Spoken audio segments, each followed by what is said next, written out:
Concept king class में आप सभी का स्वागत है।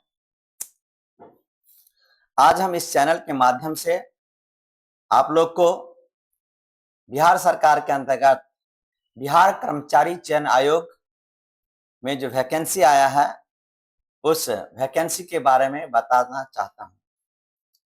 ये वैकेंसी पहले भी आया हुआ था, लेकिन कुछ कारण से इसका डेट एक्सटेंड कर दिया गया और पुनः अप्लाई करने का समय दिया गया है। ऑनलाइन रजिस्ट्रेशन 15/10/2025 से शुरू होगा और 25/11/2025 को ये बंद हो जाएगा। इस समान प्रशासन विभाग बिहार पटना के द्वारा विभिन्न विभागों कार्यालयों में इंटर स्तरीय पदों की रिक्तियों से संबंधित प्राप्त अधियाचना के आलोक में बिहार कर्मचारी आयोग विज्ञापन संख्या 2/23 प्रकाशित करते हुए सुयोग्य भारतीय नागरिकों से ऑनलाइन आवेदन आमंत्रित किए जाते हैं। यानी कि ये ऑनलाइन आवेदन दिया जा रहा है। इस विज्ञापन के अंतर्गत वैसे अभ्यर्थी जिन्होंने विज्ञापन संख्या 2/23 के अंतर्गत अंतिम रूप से ऑनलाइन आवेदन समर्पित किए हैं, उन्हें विज्ञापन संख्या 2/23A हेतु पुनः आवेदन समर्पित करने की आवश्यकता नहीं है। यानी कि 2/23 में जो आवेदन दे दिए थे, जो छात्र, मैं पहले ही बता चुका हूं कि जो आवेदन भर चुके हैं पहले, उनको आवेदन देने की आवश्यकता नहीं है। पूर्व से आवेदित अभ्यर्थी एवं विज्ञापन संख्या 2/23A हेतु आवेदन भरने वाले अभ्यर्थी निम्नांकित तालिकाओं के सभी पदों के लिए प्रतियोगी होंगे। यानी कि हर एक पद के लिए अलग अलग दिया हुआ है ना। जैसे पद का नाम, किस विभाग में आपको जॉब लगेगा उसका, आपका वेतनमान का लेवल क्या होगा उसका, न्यूनतम शैक्षणिक योग्यता क्या है, तकनीकी योग्यता क्या है, वांछित योग्यता क्या है और किसको कितना सीट मिला है। आरक्षण बार रिक्तियां, अनारक्षित रिक्तियां कितना है, अनुसूचित जाति को कितना मिला हुआ है, अनुसूचित जनजाति को कितना मिला हुआ है, अत्यंत पिछड़ा वर्ग को कितना मिला हुआ है, पिछड़ा वर्ग को कितना मिला है, पिछड़े वर्ग की महिलाओं को कितना मिला है, आर्थिक रूप से कमजोर वर्ग जो ईडब्ल्यूएस में आता है उनको कुल पद की संख्या। 35% क्षैतिज आरक्षण के तहत महिलाएं हेतु आरक्षित पद, यानी कि महिला को 35% रिजर्वेशन इसमें मिला हुआ है। निम्न वर्गीय लिपिक पद का नाम है। और जैसे क्रम संख्या 1 में पथ निर्माण विभाग में लेवल 2, इसके लिए इंटरमीडिएट या समकक्ष होना जरूरी है। कंप्यूटर पर हिंदी में वर्ड प्रोसेसिंग टंकन आना चाहिए, ये सब चीज ध्यान है। फिर मद्य निषेध विभाग में यही योग्यता है, हिंदी इंग्लिश का टंकन आना चाहिए। इसको आप अभी सीखना चाहते हैं तो सीख सकते हैं। फिर गृह विभाग में आएगा आरक्षित शाखा में, निम्न वर्गीय लिपिक में गृह विभाग आरक्षित शाखा, विधि विज्ञान प्रयोगशाला, सब में निम्न वर्गीय लिपिक। श्रम संसाधन विभाग जो बिहार सरकार के अंतर्गत आता है, श्रम संसाधन विभाग, उसमें अल्पसंख्यक कल्याण विभाग, देखिएगा कल्याण विभाग में लिपिक वगैरह कलर वगैरह वर्क करते हैं। पर्यावरण वन एवं जलवायु परिवर्तन विभाग में लिपिक होते हैं। निदेशालय नियोजन में भी लिपिक होते हैं। स्वास्थ्य विभाग में जो फाइलेरिया के निरीक्षण के लिए जो लिपिक होते हैं क्लर्क, वहां पर सहायक अनुदेशक टंकन मंत्रिमंडल सचिवालय में राजभाषा विभाग में होता है। नागरिक सुरक्षा महानिदेशालय आपदा प्रबंधन विभाग में जो क्लर्क होते हैं वहां वैकेंसी है। राजस्व कर्मचारी, राजस्व एवं भूमि सुधार विभाग में जो कर्मचारी होते हैं वहां वैकेंसी है। पंचायत सचिव, पंचायती राज विभाग में जो पंचायत सचिव होते हैं वहां पर है। निम्न वर्गीय लिपिक पंचायत राज विभाग में है। निम्न वर्गीय लिपिक खान एवं भूतत्व विभाग में। जहां भी सरकार का विभाग है सब विभाग में इसका वैकेंसी आया हुआ है। निम्न वर्गीय लिपिक परिवहन विभाग में, बस वगैरह जो संचालित करता है बिहार सरकार उस जगह पर। निम्न वर्गीय लिपिक नगर विकास एवं आवास विभाग में। निम्न वर्गीय लिपिक अनुसूचित जाति एवं अनुसूचित जनजाति कल्याण विभाग। पशुपालन एवं मत्स्य विभाग में है। निम्न वर्गीय लिपिक सहकारिता विभाग में।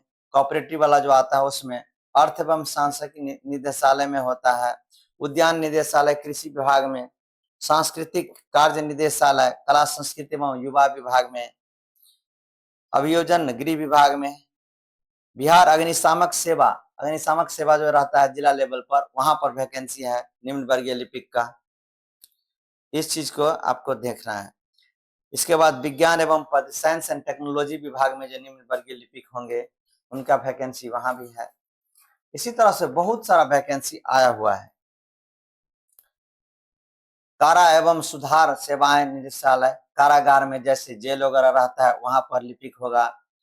समाहर न्यायालय में जो काम करते हैं, पूर्णिया समाहर न्यायालय, समस्तीपुर, अरवल, भागलपुर, कटिहार, शेखपुरा, बांका, लखीसराय, नालंदा, बेगूसराय, रोहतास, जो कलेक्ट्रेट में आपको जॉब होगा वहां पर भी ये वैकेंसी, उसी के लिए वैकेंसी है।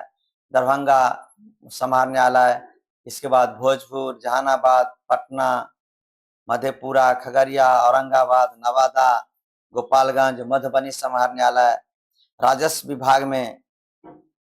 विभाग, सूचना एवं प्रौद्योगिकी विभाग, हर एक जगह पर ये वैकेंसी आया हुआ है, पद भी बढ़ाया है ना। निम्न वर्गीय लिपिक में आपको जल संसाधन विभाग, बहुत सारा लघु जल संसाधन विभाग, श्रम संसाधन विभाग, वित्त विभाग, अल्पसंख्यक कल्याण विभाग, पथ निर्माण विभाग, सब में वैकेंसी आया हुआ है। सबको आप एक एक करके क्या कर सकते हैं, देख सकते हैं। उसका विज्ञापन जो है BSSB पर आता है, वहां पर आप देख सकते हैं। टोटल कुल पदों की संख्या, जो कुल पदों की संख्या है वो 23,175 है। दिव्यांगता की प्रतिकृति के आधार पर न्यूनतम शैक्षिक योग्यता क्या होना चाहिए, तो आपको इंटरमीडिएट या समकक्ष, इंटरमीडिएट के बराबर कोई आप डिग्री लिए हुए हैं वो भी आप अप्लाई कर सकते हैं।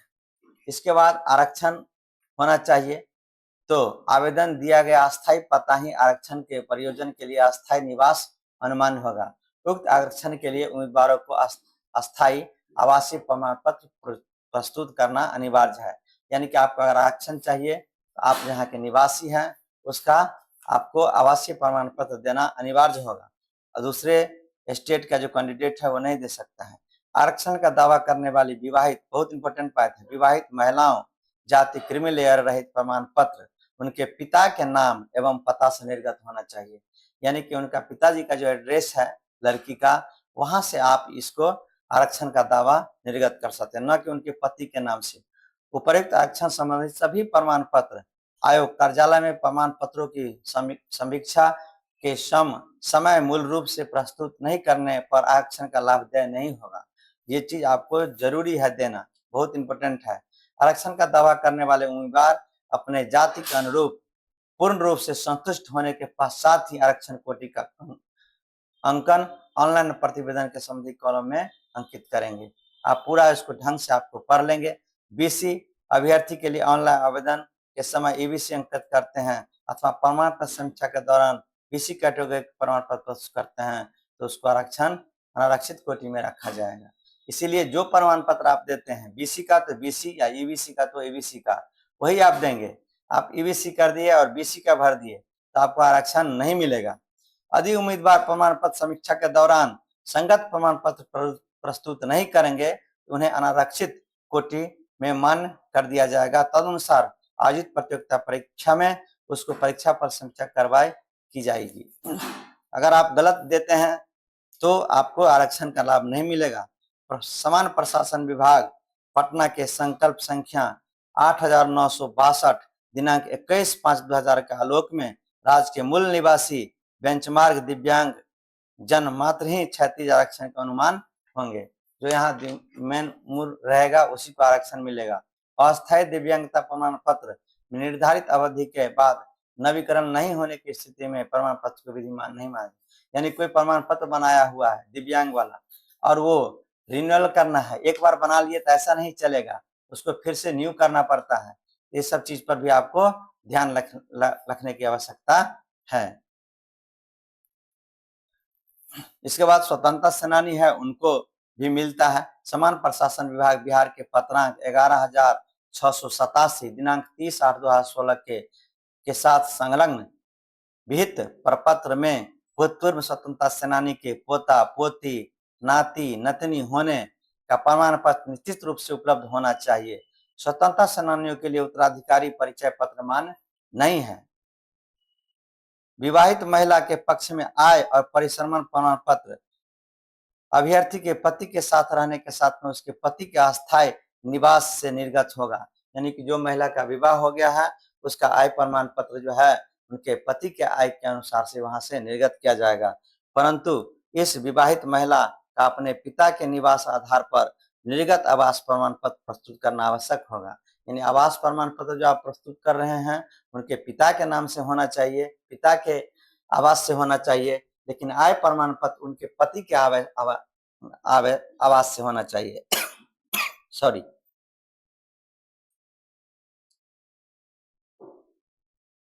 और इससे यह भी स्पष्ट होगा कि महिला जो है बिहार का मूल निवासी है। आय और परिसंपत्ति संबंधी प्रमाण पत्र निर्गत किए जाने की तिथि से 1 वर्ष के लिए वैध माना जाता है। यानी आय प्रमाण पत्र और परिसंपत्ति प्रमाण पत्र जो है 1 वर्ष के लिए माना जाता है। उम्र सीमा में शिथिलीकरण एवं कार्य अनुभव के आधार पर नियुक्त अधिमानता का लाभ सिर्फ उसी पद पर नियमित नियुक्ति के समय दिया जाएगा जिस पर संविदा संयोजन की कार्य किया जाता है। इसको ध्यान रखने की आवश्यकता है, बहुत इंपॉर्टेंट बात है ये सब। इसका उम्र सीमा कितना होना चाहिए? तो अनारक्षित वर्ग के लिए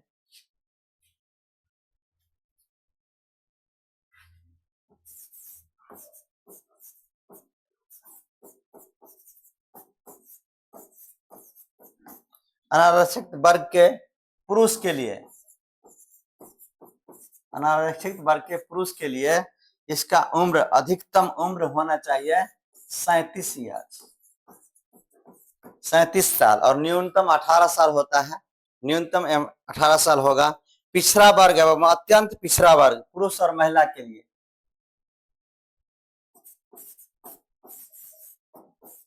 पिछड़ा वर्ग एवं अत्यंत पिछड़ा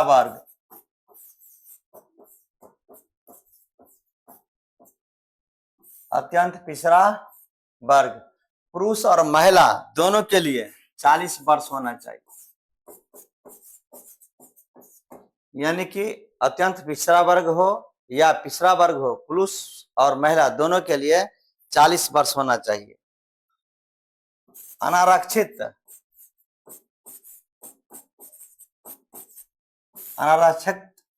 महिला के लिए अनारक्षित महिला के लिए 40 वर्ष होना चाहिए।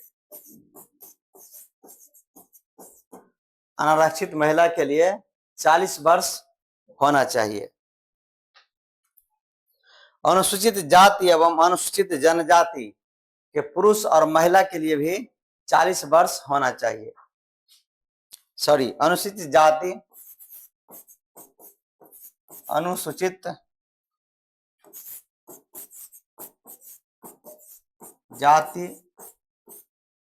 और अनुसूचित जनजाति अनुसूचित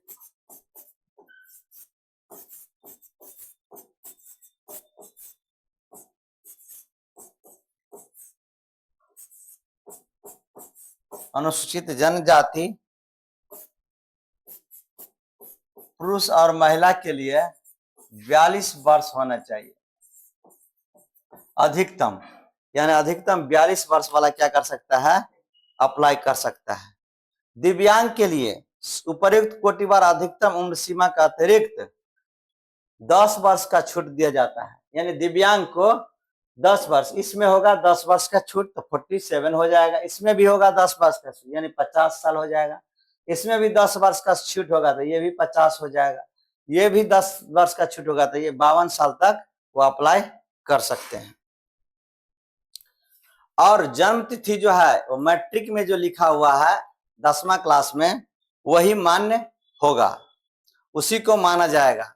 जन्म तिथि में 10वां का जो प्रमाण पत्र है 10th का, वही मान्य होगा। परीक्षा शुल्क जो है आपको मालूम है कि 100 रुपया ही लगता है, और ऑनलाइन रजिस्ट्रेशन करने के पश्चात परीक्षा शुल्क ऑनलाइन पेमेंट गेटवे के माध्यम से 15/10 से लेकर के और 25/11/2025 तक जमा किया जा सकेगा। इसमें जो विषय दिया हुआ है कि आपको प्रारंभिक परीक्षा एक पत्र समान ज्ञान क्या होगा, जिसके निम्नलिखित विषय होंगे: समान अध्ययन, समान विज्ञान एवं गणित, मानसिक क्षमता जांच, comprehension, logic and reasoning, mental ability. प्रत्येक वस्तुनिष्ठ और बहुविकल्पीय होंगे। कुल प्रश्नों की संख्या 150 होगा। यानी कि आपको पूछेगा क्या, तो आपसे पूछेगा समान अध्ययन,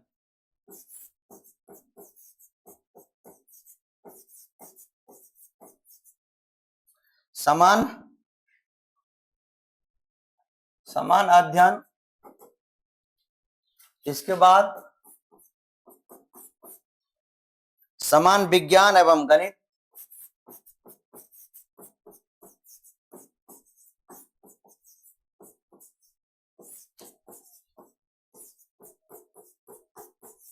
समान विज्ञान एवं गणित और मानसिक क्षमता जांच, रीजनिंग, मानसिक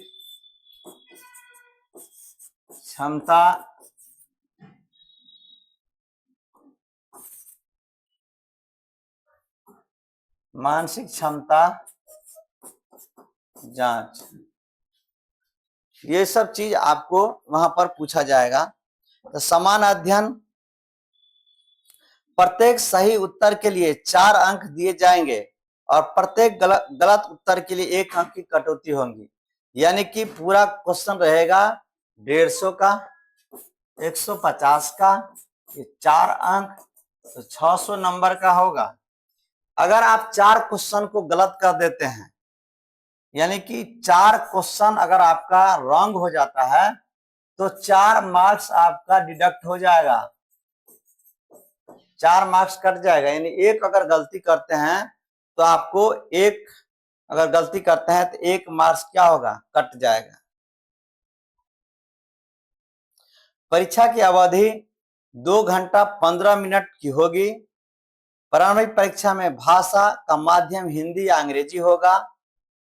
अगर हिंदी अंग्रेजी के प्रश्न पत्रों में कोई भिन्नता होगी तो अंग्रेजी का प्रश्न ही मान्य माना जाएगा।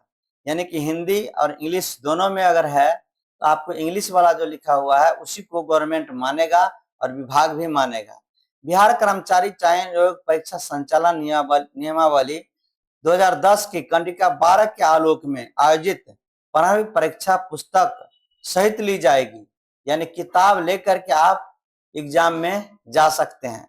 ये नियम 2010 में ही बना था और अभ्यर्थी अपने साथ 3 पुस्तक प्रत्येक खंड के लिए 1 ही पुस्तक ले जा सकते हैं। यानी एग्जाम में आपको अगर जाना है तो एक समान अध्ययन का किताब लेकर जा सकते हैं, दूसरा गणित का किताब लेकर के आप जा सकते हैं, तीसरा समान विज्ञान का किताब लेकर के आप जा सकते हैं। पुस्तक में एनसीईआरटी, बीएसईबी और आईसीएसई एवं अन्य बोर्ड के टेक्स्ट बुक ही मान्य होंगे। यानी किसी भी बोर्ड का टेक्स्ट बुक अगर होगा, मान लीजिए समान अध्ययन का, जो एनसीईआरटी का हो समान अध्ययन या फिर बीएसईबी का हो, वही आपको मान्य होगा। उसको लेकर के आप 3 ठो किताब तीनों खंड का लेकर के आप जा सकते हैं। समान अध्ययन खंड का, गणित खंड का और समान विज्ञान खंड का। किसी विषय में संबंधित गाइड, पुस्तक की फोटोकॉपी, हस्तलिखित कागज, नोट, इलेक्ट्रॉनिक उपकरण आदि परीक्षा भवन में नहीं ले जा सकते हैं। यानी कोई नोट वगैरह बना लिया है तो उसको लेकर के आप चले जाएंगे, ऐसा नहीं होगा। समान अध्ययन का किताब होना चाहिए जो एनसीईआरटी, सीबीएसई, अन्य बोर्ड पर बेस्ड हो उसका। अभ्यर्थी परीक्षा कक्ष में अपने साथ ले जाने वाले पुस्तकों का नाम, रोल नंबर अवश्य अंकित कर देंगे। है ना। परीक्षा के समय पुस्तकों का आदान प्रदान पूर्णतया वर्जित है, यानी कि एक पुस्तक किसी और को दे दिए, दूसरों को लेकर के जा सकते। अभ्यर्थी के पुस्तक में रोल नंबर, नाम के अतिरिक्त कुछ भी अलग से लिखा हुआ पाए जाने पर टेक्स्ट बुक या इसके अतिरिक्त सामग्री ले गए तो आपका अभ्यर्थित्व रद्द कर दिया जाएगा। यानी आप किताब में कुछ लिख नहीं सकते हैं, वो पूरा प्लेन होना चाहिए, उस तरह का बुक आपको ले जाने का अलाउ है। तो आप इस चीज को हमेशा ध्यान रखेंगे कि किताब जो ले जाते हैं उस किताब पर कुछ लिखा हुआ नहीं होना चाहिए, केवल आपका नाम, रोल नंबर वगैरह लिखा हुआ रहेगा। इसका सिलेबस क्या है? तो समान अध्ययन प्रारंभिक परीक्षा का सिलेबस निम्न बार है। समान अध्ययन, इसमें प्रश्नों के उद्देश्य अभ्यर्थी के आसपास के वातावरण की समान जानकारी, समाज में उसके अनुप्रयोग के संबंध में योग्यता की जांच होनी चाहिए। वर्तमान जो घटना घट रहा है, करंट अफेयर्स, वहां से आपको क्वेश्चन पूछा जाएगा। दिन प्रतिदिन घटनाओं के सूक्ष्म अवलोकन, प्रति वैज्ञानिक दृष्टिकोण जैसे मामलों की जानकारी होनी चाहिए, ये चीज होना चाहिए। समसामयिक विषय, वैज्ञानिक प्रगति, राष्ट्रीय अंतर्राष्ट्रीय पुरस्कार किसको मिल रहा है, भारतीय भाषा, पुस्तक, लिपि, राजधानी, मुद्रा, खेल खिलाड़ी, महत्वपूर्ण घटनाएं होनी चाहिए, इस सब के बारे में जानकारी होना चाहिए।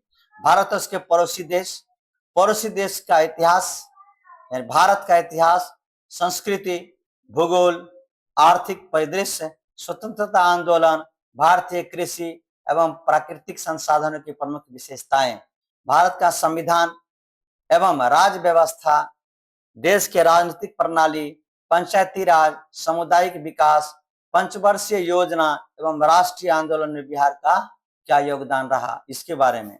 समान विज्ञान और गणित में, इसमें सामान्यतः मैट्रिक स्तर के निम्न प्रश्न पूछे जाते हैं। समान विज्ञान में भौतिक विज्ञान, भौतिक शास्त्र, रसायन शास्त्र, जीव विज्ञान और भूगोल को रखा गया है।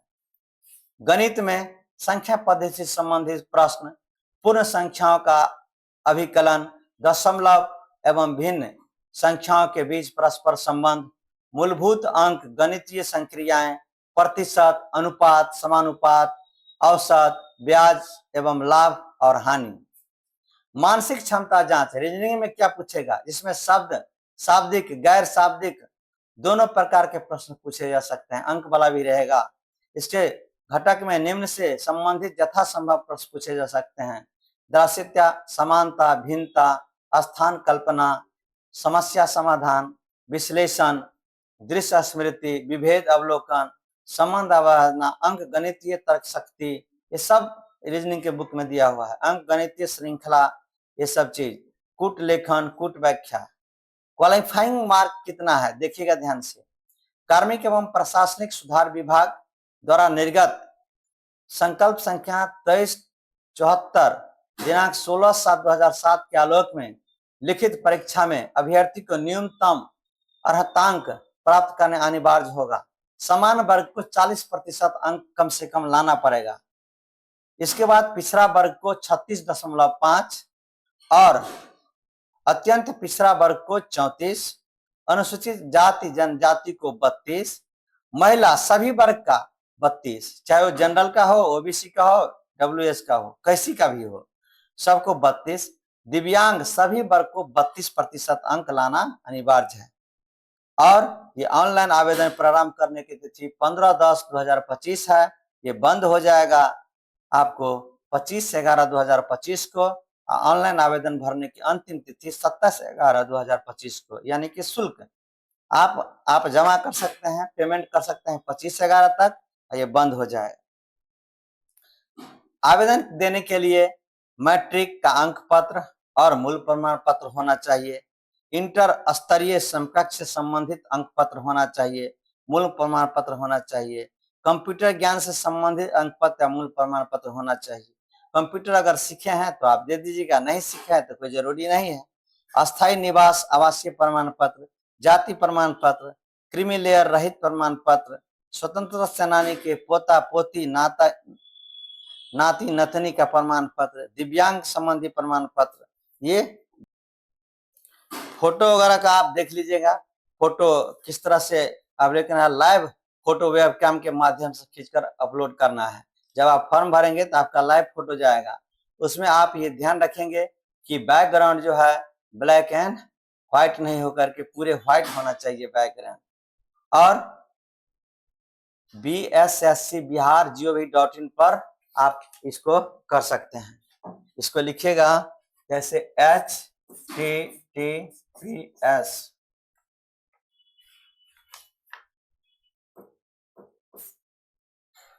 इसको आप BSSC.bihar.gov.in इस पर आप अप्लाई करेंगे। इसको आप खोलेंगे वेबसाइट, वहां पर आप अप्लाई करेंगे और ऑनलाइन आवेदन पत्र भरा जाएगा। हर एक चीज आप अपने साथ रखेंगे। एप्लीकेशन फॉर्म का number, registration number, roll number को सुरक्षित रखेंगे ताकि ये आगे काम आ सके, है ना। अभ्यर्थी पूर्ण रूप से भरे हुए फोटो को भी अपने साथ प्रति पास सुरक्षित रखेंगे। जिस फोटो का आप दे रहे हैं उसको सुरक्षित रखिए। जब काउंसलिंग इसका होगा तो उस समय में आपको वही फोटो देना पड़ेगा। बायोमेट्रिक थंब इम्प्रेशन भी होगा। जब एग्जाम में आप जाएंगे तो बायोमेट्रिक लिया जाता है। उम्मीदवारों के अर्हता आवेदन पत्र में स्वीकार अस्वीकार करने और चयन करने की प्रक्रिया, परीक्षा के लिए आयोजन, परीक्षा केंद्रों का आवंटन, निर्धारण, परीक्षा फल तैयार करने की प्रक्रिया एवं सफल उम्मीदवारों के पदों और संवर्ग के लिए चयन एवं आमंत्रण के संबंध में आयोग का निर्णय अंतिम होगा। यानी कि आपको कहाँ पर दिया जाएगा एग्जाम सेंटर, ये आयोग ही डिसाइड करेंगे। इसको आप ध्यान रखेंगे। आज का हम यहीं पर इस वैकेंसी के बारे में जो लेक्चर है मेरा उसी को बंद करते हैं। जय हिंद, जय भारत।